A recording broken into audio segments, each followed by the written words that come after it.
লক্ষ্মীপুরে গত কয়েকদিন বইয়া আবহাওয়ার দরুন শীতে কাঁপছে মানুষ, কাঁপছে গৃহপালিত পশু পাখি। মোটা কাপড় পরেও কনকনে শীতের হুল ফোটানো থেকে রক্ষা পাওয়া দুষ্কর হয়ে পড়েছে। আগুন জ্বালিয়ে গোল হয়ে বসে দিনভর আগুন পোয়াতে দেখা যাচ্ছে।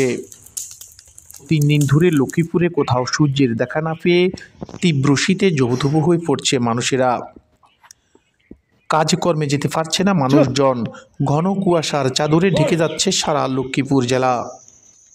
যানবাহন চলছে অত্যন্ত ঝুঁকি নিয়ে, দিনের বেলায়ও হেডলাইট জ্বালিয়ে চলতে হচ্ছে।